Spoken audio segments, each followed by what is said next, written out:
SureBilt ratchet and socket set. How to unbox. First of all, you want to cut off all of the plastic on the opposite side, which would be on the back. Also, what I come up with is a butter knife.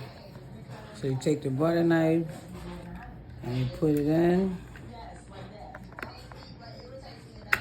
flip it, and it go under the bottom. Take it like that, boom, it's out. Also, to remove the socket, you have to pull out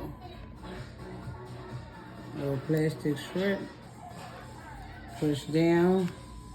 Still gonna be hard, so what I did was I held it, put the butter knife under,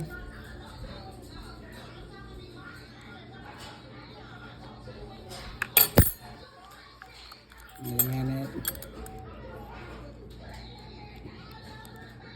There you go, back and forth. Pull it, pop it out, and put it back. Once you're done with it, put it back on. Put the plastic back in.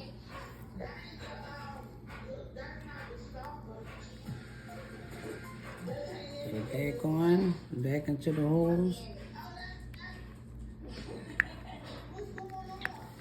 Snap it back into place. There you have it.